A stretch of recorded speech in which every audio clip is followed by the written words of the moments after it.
Hello बच्चों, स्वागत है आप सभी का मेरे YouTube चैनल में। बच्चों, मैं दीपेन सिंह राजपूत आज आपके लिए एक अच्छा खासा वीडियो लेकर के आया हूं, जिसमें मैंने चैप्टर 1 के कुछ मोस्ट इंपॉर्टेंट क्वेश्चन को सॉल्व किया है, ऑब्जेक्टिव्स को। इसके साथ ही चैप्टर 1 और 2 के मोस्ट इंपॉर्टेंट क्वेश्चन दे दिए हैं हाफ ईयरली में, जो मेरे हिसाब से लगता है मुझे कि आएंगे। अगर बच्चों वीडियो पसंद आए तो प्लीज़ लाइक कीजिएगा और चैनल को यदि आप नए हैं तो सब्सक्राइब भी करना ना भूलें। चलिए शुरू करते हैं। जो आपका पहला क्वेश्चन है वो क्वेश्चन जो आपका मॉडल सैंपल पेपर है आप लोग को नहीं मिलेगा। आपको यहाँ पे प्रश्न हम बताते जाएंगे, आप देख लेना। वो जो मॉडल पेपर का पहला क्वेश्चन है उसमें थोड़ी सी दिक्कत है, वो आपको यहाँ नहीं मिल रहा है। दूसरा क्वेश्चन दे दिया है, आप लोग क्वेश्चन नोट करते चलेंगे। क्वेश्चन है 8, 9 और 25 का HCF क्या होगा।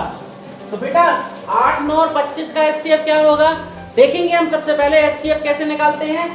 वो 8 के पहाड़ा में 9 नहीं आ रहा और 25 नहीं आ रहा, 25 के पहाड़ा में 9 नहीं आ रहा, 8 नहीं आ रहा। इसका मतलब क्या है, एक ऐसी संख्या है जो सबके पहाड़ों में आएगी, तो इसका HCF हो जाएगा 1। दूसरे प्रश्न का आंसर है ये। अब हम इसके बाद क्वेश्चन नंबर तीसरे को हल करेंगे। स्पीड में आप लोग नोट करते चलिएगा क्योंकि आपके पास भी टाइम नहीं है। तीसरा क्वेश्चन जो है हल, वो कह रहा है कि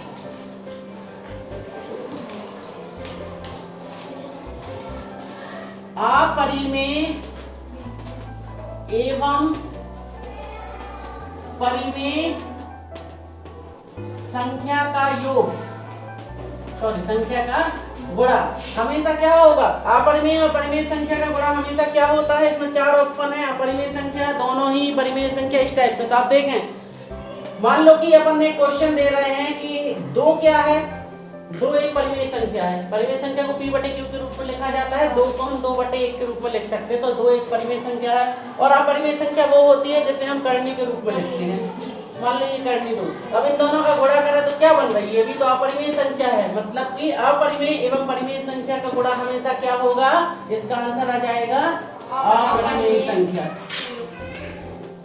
ठीक है, डायरेक्ट हम यहाँ आपको क्वेश्चन बता रहे हैं सॉल्व करके कि अपरिमेय संख्या हो जाएगी। अगला देखेंगे, अगला क्वेश्चन जो है, किन्हीं 2 अपरिमेय संख्याओं का योग क्या होता है। तो मान लो 2 अपरिमेय संख्या हैं, उनका योग, मतलब अपरिमेय, यहाँ अपरिमेय समझ लेना आप, संख्याओं का योग, अपरिमेय संख्याओं का योग क्या होगा। तो अपरिमेय संख्या ले लिया अपन दो, मान लो के बाद लिखा है करनी 3 और एक ले लिया करनी 5, दोनों का योग करो, वो क्या होगा, वो भी भैया एक अपरिमेय संख्या होगा। इस तरीके से उसको भी हम अपरिमेय संख्या ही कहेंगे। तो 2 अपरिमेय संख्याओं का योग भी हमेशा क्या होता है, अपरिमेय संख्या होता है। अब एक अगला क्वेश्चन है, क्वेश्चन नंबर 5। देखिए बच्चों, यहाँ पे मैं प्रश्न पूरे नहीं लिख रहा हूँ, आप लोग भी देख लीजिएगा कि जब आप हमारे YouTube चैनल में जाएंगे तो वहाँ आपको ये क्वेश्चन मिल जाएंगे और उस क्वेश्चन में आपको आंसर हम यहाँ हल करा रहे हैं, तो वहाँ जाके आप प्रश्न नोट कर लीजिएगा। या आप विमर्श पोर्टल पे जहाँ पे भी आपको मॉडल क्वेश्चन पेपर डाउनलोड कर सकते हैं, वहाँ से आप मॉडल क्वेश्चन पेपर डाउनलोड कर लेना और उसके बाद उनके आंसर हम यहाँ पे आपको करके बता दे रहे हैं। अगला क्वेश्चन है 3 किसान थे। 3 किसान के पास, एक के पास 490 किलोग्राम गेहूँ था, दूसरे के पास था 588 किलोग्राम गेहूँ और तीसरे के पास है 882 किलोग्राम गेहूँ। यहाँ पे इस टाइप का एक क्वेश्चन आया है। तो इसमें बोल रहे हैं कि गेहूं को बैग में भरने के लिए अधिकतम क्षमता वाले कितने बैग लगेंगे।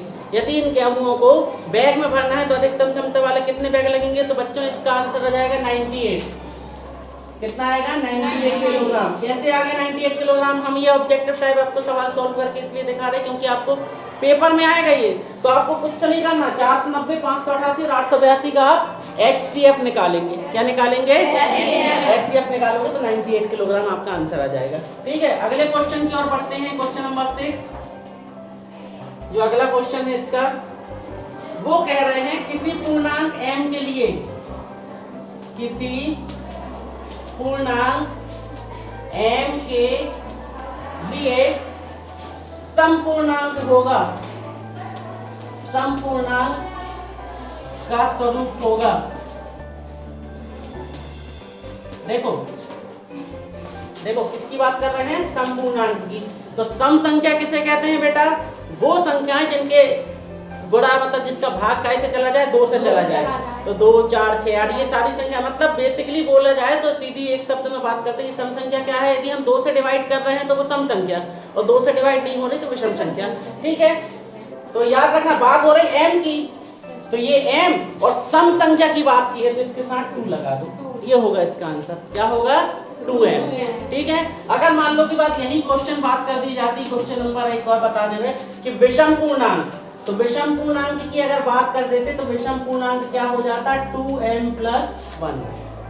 मान लो की बात m बराबर 1 है, मान लो m बराबर 1 है तो 2 एकम 2, यहाँ m बराबर 1 है तो 2 एकम 2 और 1 3। तो देखो यहाँ m बराबर 1 रख रहे हैं तो 2 एकम 2 ही आ रहा है, और यहाँ m बराबर 1 रख रहे हैं तो 2 और 1 हो रहा 3। तो विषम संख्या मिल गई, यहाँ सम संख्या। तो अगर सम संख्या के लिए आ जाए ये सब, तो प्रश्न आ जाए सम संख्या के लिए तो उत्तर लिखोगे आप 2m, और अगर विषम के लिए आ गए तो आप क्या लिखोगे? 2m + 1। 2m + 1। ओके, अगले क्वेश्चन की ओर बढ़ते हैं। ये आशा करते हैं आपने नोट कर लिया होगा, स्पीड में थोड़ा नोट करते जाइएगा। क्वेश्चन नंबर 7 है 97/2 × 5⁴ परिमेय संख्या है, एक परिमेय संख्या। इसके लिए आपको दशमलव प्रसार इसका बताना है कि शांत ज्ञात करना है। 1 दशमलव इकाई तक, 2 दशमलव स्थान तक, 3 दशमलव स्थान तक, 4 दशमलव स्थान तक। थोड़ा सा बेटा लेंथी क्वेश्चन है और यहाँ पे इसको सॉल्व करना थोड़ा सा क्रिटिकल है, तो हम इसको छोड़ देंगे, अगले सवाल की ओर बढ़ेंगे। आशा करते हैं इतना आप लोग ने नोट कर लिया होगा, जल्दी नोट कर लो आप लोग। क्वेश्चन है क्वेश्चन नंबर 8। क्वेश्चन नंबर 8 है 408 और 1032 का HCF कितना दे दिया है? 408 और 1032 का HCF दे दिया है इन्होंने कितना? 1032 × 2 धन 408p इस रूप में दे दिया है। तो इसको हमें सॉल्व करके बताना है कि इसका मान क्या होगा। इसका मान आपको बताना है कि p का मान क्या होगा। p का मान कितना आना चाहिए?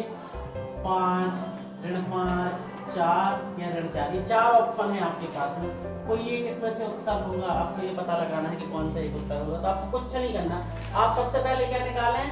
408 और 1032 का रियल HCF।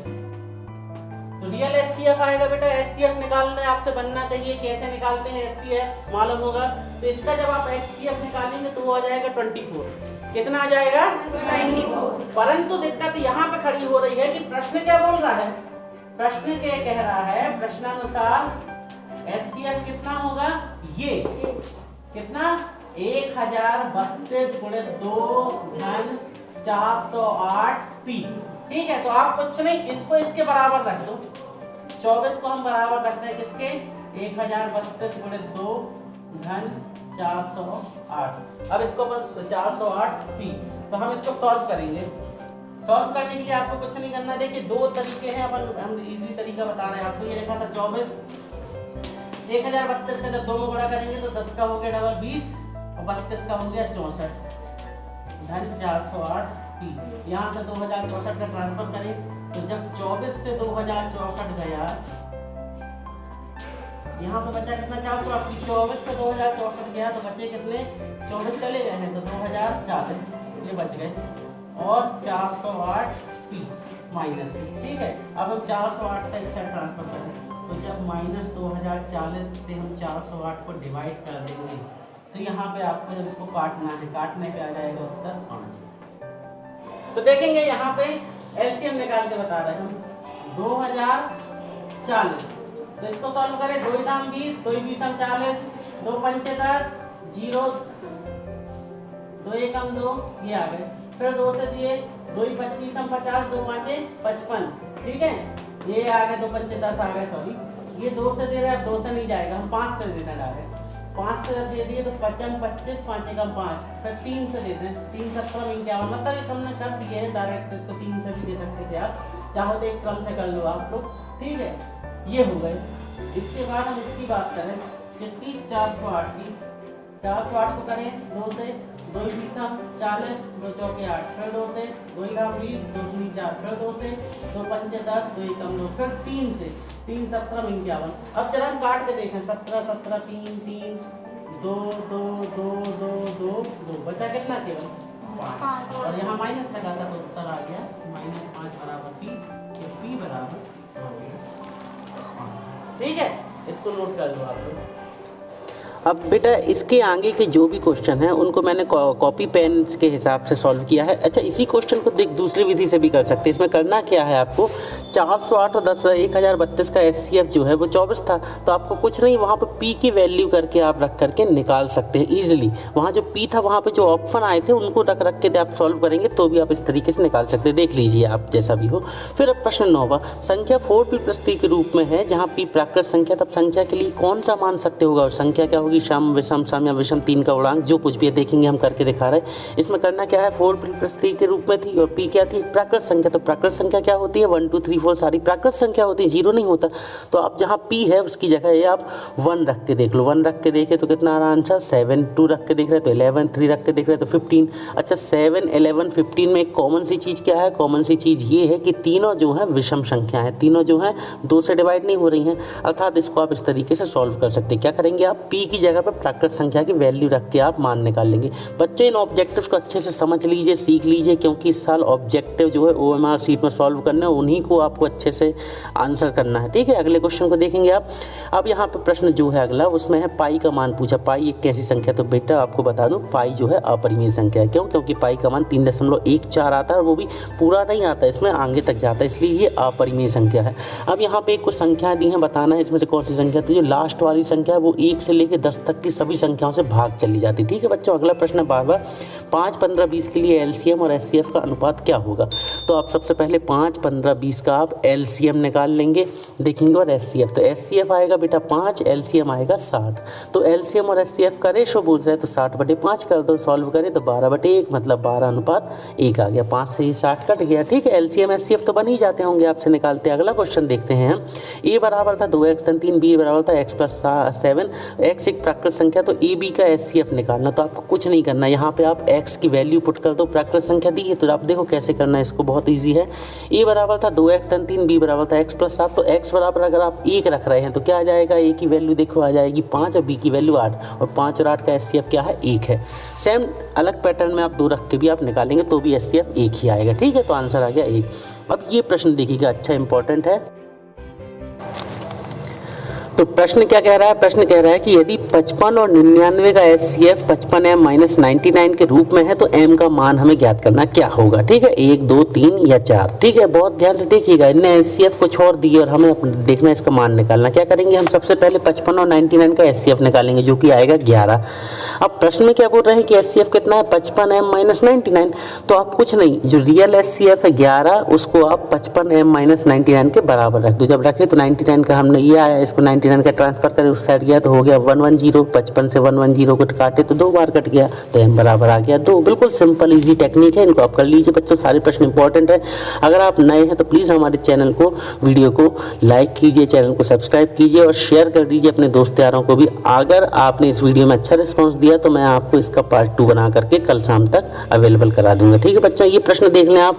ए और बी के मान दिए हैं तो इसमें आप ए बी का एचसीएफ निकालना। ए और बी के मान ये दे दिए हैं अलग अलग, तो इसमें देखो ए का मान कितना है, पी क्यू, और क्यू की घात 2, और बी का है पी क्यू की घात 3। तो ए और बी का एचसीएफ निकालना। तो सबसे पहले आप ए के देखे फैक्टर तोड़ दिए, पी रहा 3 बार तो पी गुणित पी लिख लिया, और क्यू था 2 बार तो क्यू गुणित क्यू। फिर बी की वैल्यू देखे तो पी और क्यू रहा 3 बार, तो आप देखा कॉमन सी चीज एफसीएफ कितनी बार आ रहा है, तो एचसीएफ आप देख सकते हैं कैसे निकाला है। नहीं पूरा सॉल्व कर दिया, इसको आप समझ के आप देख लीजिए। ठीक है, अब आ रहे हैं हमारे मोस्ट इंपॉर्टेंट क्वेश्चन। तो 3 अंक और 4 अंक के प्रश्न चैप्टर 1 से। तो पहला प्रश्न मेरे हिसाब से हो सकता है इस टाइप का आ सकते हैं। आप ये जो प्रश्न मैं दे रहा हूँ बच्चों, इनको आप तैयार कर लीजिएगा, इनको मत छोड़िएगा किसी कंडीशन में। तो यह अभाज्य गुणनखंड विधि से एलसीएम और एचसीएफ ज्ञात करना। तो एक है 6, 72, 120, दूसरा है 8, 9, 25, तीसरा सिद्ध कीजिए कि 3 धन 2 करनी 5, या फिर करनी 3 एक अपरिमेय संख्या। इस टाइप का क्वेश्चन आ सकता है। फिर एक प्रश्न इस तरीके का आ सकता है कि एचसीएफ बराबर इतना बराबर 9 दिया है तो एलसीएम ज्ञात करना है। ठीक है, फिर एलसीएम और एचसीएफ ज्ञात करना है। ये किसका, a² b² c की घात 9 एवं b² c की घात 5 e की घात 3। दूसरा ये है, अब भी मैंने सॉल्व करके बताया, इसी पैटर्न से आप निकाल लीजिएगा। अब अध्याय 2 से कुछ प्रश्न तो ये है, बहुपद के शून्य ज्ञात करो एवं शून्य को तथा गुणांकों के बीच संबंध की सत्यता की जांच कीजिए। कौन से बहुपद, इसकी x² धन 7x धन 10। फिर विभाजन एल्गोरिथम का उपयोग करके आपको इसको सॉल्व करना है। ये जो सवाल दिया है इसमें भागफल शेषफल ज्ञात करना है। फिर 7वां है k का मान ज्ञात कीजिए जिसके लिए बहुपद इतने इतने के शून्य बराबर है। इसमें k का मान आएगा 1/2। ठीक है, 8वां प्रश्न है इतने इतने को इतने से भाग देना है। ठीक है, आपको सॉल्व करना है। फिर 9वां है एक द्विघात बहुपद ज्ञात कीजिए जिसके शून्यकों का योग और गुणनफल क्रमशः इतने हैं। पहला प्रश्न आ सकता है इस टाइप का 1/4 और ऋण 1, दूसरा आ सकता है ऋण 3 और 2 से संबंधित, फिर भाग देना है और शेषफल ज्ञात करना है। बच्चों प्लीज़ अगर आपको ये वीडियो पसंद आया है तो वीडियो को लाइक कीजिए, शेयर कीजिए, सब्सक्राइब कीजिए और आप कमेंट बॉक्स में बता सकते हैं कि आपको और क्या चाहिए इस वीडियो में। अगर आपको लगता है किसी प्रश्न में आपको इसमें से जितने भी प्रश्न दिए डाउट है और आप चाहते हैं कि मैं इस पर वीडियो बनाऊं, अगर अधिक से अधिक लोग कमेंट करेंगे तो मैं आपको वीडियो बना करके दे दूंगा। बच्चों एक बात और कहना चाहता हूं कि आपके लोकल एग्जाम है अभी हाफ ईयरली, फाइनल के पहले पूरा मॉडल का क्वेश्चन पेपर आपको मैं सॉल्व कर दूंगा। बच्चे बने रहिए मेरे साथ। वीडियो पसंद आए लाइक कीजिए, चैनल को शेयर कीजिए, सब्सक्राइब कीजिए। गुड बाय, पढ़ते रहिए, बेस्ट ऑफ लक।